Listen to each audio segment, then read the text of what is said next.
On May 25th, the police killing of George Floyd became the catalyst for hundreds of thousands to take to the streets, demanding justice and change in how policing is done in our cities. The ongoing daily protests have disrupted business as usual. Protesters demand that police be held accountable for police abuse, misconduct, and unjustified killing of unarmed civilians, that they be charged, arrested, brought to trial, and appropriately disciplined, no longer being shielded by federal immunity. In response to this heightened, intense, expansive call for change and justice, states have taken action on bills that have lain dormant for years. Sadly, in some instances, this new attention to these bills sometimes resulted in revisions that weakened the original intent, such as 50A, or new bills being introduced that supplant stronger legal consequences with tepid civil penalties. In 2018, Police Commissioner Shea said that he did not believe that NYPD officers treated the Black communities any differently than they treat the white community. 2 weeks ago, he said, quote, "I don't believe there is systemic racism in the NYPD," end quote. For the NYPD to be led by a man who holds this flawed belief and to have him maintain responsibility for the same number of uniformed officers, detectives, undercover agents, and plainclothes officers who are in no way a part of the reduction for the NYPD is ludicrous. We need a reduction in the ranks of those who are abusing and killing Black and brown people. We need a hiring freeze, no new academy classes, and a reduction in uniformed officers' headcount. The proposal to build youth centers is very long in being completed. It will be 2, 3, 4, or 5 years before those centers that are said to be built will be completed. And just as the city had to pivot on a dime to address the COVID-19 pandemic, we must do likewise regarding the NYPD. There is, as Dr. Martin Luther King Jr. said, quote, "the fierce urgency of now," end quote. I vote no. I've spent the last 48 hours wrestling with the decision whether to vote for or against this budget, especially since I've never voted against one. However, my concern with this budget is not just about the $1 billion cut, but more about the NYPD's culture. A $1 billion budget cut can't address systematic racism that runs rampant within the NYPD. Today, we must send a clear message that it's not okay to kettle peaceful protesters, that it's not okay to place Black and brown New Yorkers in a chokehold as they gasp for air. We must send a clear message that it's not okay to shoot unarmed Black men like Sean Bell and Ramarley Graham. Tonight, we must send a clear message that no one is above the law, not even the NYPD. Now, let's go through some of the facts on this budget. And I've had the pleasure of chairing the committee, which has overseen the police department. Let's talk about overtime first. There are no safeguards to ensure the NYPD will actually adhere to the reductions in overtime they've committed to this fiscal year, like they do every year. Secondly, fringe benefits, regardless of whose budget line they're under, shouldn't count towards cuts. This is called creative accounting. I want to thank Speaker Johnson for his work on ensuring that we do cancel 2 police classes, but there still isn't a binding agreement that city workers won't be laid off later in the year, although the NYPD will still be able to not have a freeze enacted. Lastly, even with school safety being transferred, there hasn't been enough details fleshed out in advance of this vote to ensure protections and real reform in our schools will take place sooner than later. While I have other concerns, these are but a few. As chairman of the Public Safety Committee, it is my hope that as we move through the remainder of this year and beyond, that this administration seriously works with the council, community stakeholders, and local communities on the finite details of a real plan to chart a new course on what policing should look like in our city in the 21st century. I will end with the words Dr. King spoke so eloquently in 1963. The ultimate measure of a man is not where he stands in moments of comfort and convenience, but where he stands at times of challenge and controversy. With that being said, I am voting no on this budget. Buenas noches. I've been thinking about you colleagues as you each respond to the protesters, the advocates, the activists, the New Yorkers camping outside City Hall.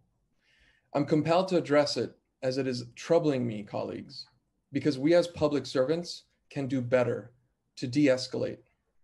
The NYPD touts the many hours of training in the academy to de-escalate situations, but so must we. Yet that is not the example that we are setting the past few days. The reason why our constituents are desperately trying to call our cell phones and knock on our doors, as alarming and wrong as they may be in some cases, is because we have failed to create a real space, real spaces for real dialogue on the people's demands. We held one hearing when the public was invited to speak on the budget in May. One virtual hearing in the middle of a pandemic when people were focused on surviving. A 10-hour marathon session that most of us did not even attend. And then a subset group of larger of the council members negotiated this budget behind closed doors, even when the people asked us to include them. No wonder people are protesting.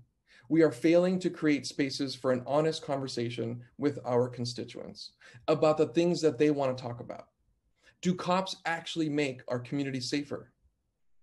Do we think protecting the jobs of cops is more important than protecting the jobs of teachers and social workers? Do we think we get to define our communities, or do our communities get to define us? Why are budgets negotiated behind closed doors rather than openly every step of the way? If we believe in de-escalation for the NYPD, we need to practice it ourselves and have that dialogue. Vote against this budget. But if you won't, be prepared to talk about why all the time and everywhere.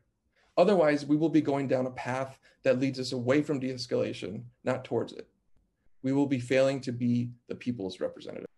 We did our best to protect the safety net for our youth, our immigrants, our Black and brown communities impacted by COVID. But really, this budget protects the police department that is brutalizing our neighbors, locking them up, separating them from our families, and criminalizing our children in our schools. The demand to defund the NYPD was never about a number.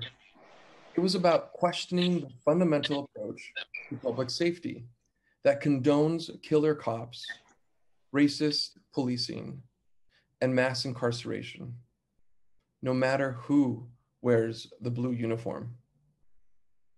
They say budgets are moral documents that show us who we are and what we stand for. Well, I am walking with the people marching on the streets, the advocates working for decades to reform the police and close jails, and most importantly, the incredible voice of our New York youth who have risen to the occasion and flooded our public hearing demanding NYC budget justice. And Red Hook and Sunset Park youth, we see you. Yes, we did our best, but sometimes our best is not good enough for the people of the city. I vote no on all the budget items, and yes on land use item 665 and the accompanying resolution 1366. And colleagues in New York City, I am hopeful, because in the streets right now are the next members of the city council and the mayor who will lead us to a better future. And I am ready to follow them. Coronavirus has claimed the lives of over 21,000 New Yorkers, magnified systemic racism, and blown a $9 billion hole in our city's budget. The mayor's proposed budget left NYPD budget largely intact while zeroing out services for youth, families, and seniors, a budget that would rather invest in policing our children than caring for them. Our budget has grown by $24 billion under this administration, and we've missed an opportunity to trip more than $15 billion in fat before eliminating jobs and essential services, We should cut billions in corporate welfare that goes to a handful of our nation's wealthiest corporations. When we heard George Floyd plead, "I can't breathe," he was murdered by police, it opened the unhealed wounds left in our city from the murder of Eric Garner. New Yorkers took to the streets in the name of Black Lives Matter to demand that we defund NYPD by $1 billion to invest in communities harmed by over-policing. Since then, we've received over 125,000 emails and thousands of calls. Frankly, I've never seen anything like it. As a person benefiting from white privilege, it is my responsibility to use that privilege to empower New Yorkers from all communities, particularly voices of color, Black voices, and listen when they demand that we defund NYPD. As a member of a council that made the mistake of adding 1,300 police officers and increasing the NYPD budget by $1 billion, it is our responsibility to right that wrong. When the Black, Latino, and Asian caucus members led our body in a bold statement with Speaker Johnson supporting cuts of at least $1 billion this year, the Progressive Caucus, which I co-chair, stood in solidarity. The cuts we are voting on today depend on $500 million transfer of school safety agents from the NYPD to public school budget. That seems like an accounting trick. I joined the Speaker and so many of my colleagues in the budget negotiating team who fought so hard in their disappointment in a budget that fails to achieve our initial proposal. This is not a transformative change the NYPD and New Yorkers are demanding. I vote no on the budget. For the first time in decades, the city's budget negotiations addressed some of the funding inequities between the NYPD and our community programs. This took a hell of a lot of work and it should be lauded. My vote on this budget was always going to be guided first and foremost by the mayor's commitment to invest sufficient dollars into our Black and Brown communities who have been most impacted by the stark inequities in education, housing, and healthcare. We knew that the best source of these dollars came from the NYPD, particularly their funding for enforcement in spaces where police are clearly not the solution. While this budget will result in some officers in schools and homeless outreach being moved out of NYPD, the mayor would not accept the removal of police from other roles or even seriously address the failure of the NYPD to dismiss officers who have committed clear acts of misconduct or abuse and remain on the force. Because the mayor decided to draw his line in the sand here, I cannot support the resolutions and communications related to the FY21 budget, and I'm voting no on all budget items. Now we must all look to the future. When I first spoke to advocates about their call for cutting the NYPD budget by $1 billion and reinvesting those funds in our communities, we all knew that the fight, whatever the outcome, would only be the first step in a much longer and larger fight to radically change the way we think about public safety. Whatever way you cast your vote today, we can all pledge to work together so that one day we can reach that future. I hear my constituents and fellow New Yorkers loud and clear. Our system of policing in New York is rotten to the core. That is not a new truth. Our criminal justice system has been plagued by racist and oppressive practices since the founding of our nation, and I have spent my entire career in office fighting against it. For the men, women, and children who have lost their lives at the hands of the NYPD, Eric, Shahid, Sean, Deborah, Ramarley, and the countless victims whose names we don't know, there can be no peace until we end discriminatory policing practices in New York City. Divestment in policing, a restructuring of our justice system, and meaningful investment in our communities is what New Yorkers have been demanding, and it is our duty as elected representatives to deliver these demands. I believe that the $1 billion worth of cuts to the NYPD budget are the most that we can achieve, are the most we could have achieved with this council. We have moved much further than the near zero cut initially proposed in the mayor's budget. I commend the Speaker Johnson, the finance staff for conducting a democratic process and listening to all voices. In calling for cuts to the NYPD's budget, $1 billion was always an arbitrary number. What we're really pleading for is the end to a system of policing that discriminates based on economic status, race, religion, gender, and sexual orientation, and an investment in the supports and services that will offer the opportunity for success to all New Yorkers.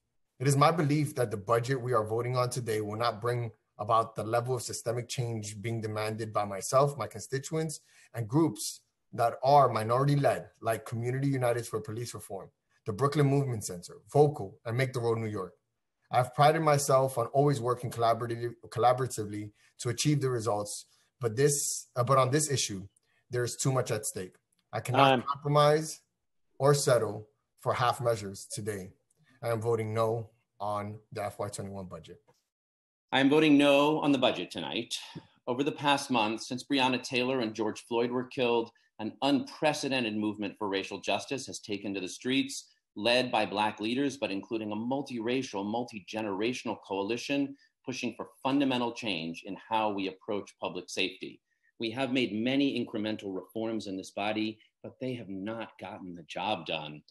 So a clear demand emerged from longtime police accountability advocates led by Communities United for Police Reform to shrink the NYPD budget by at least $1 billion and prioritize investments in communities of color.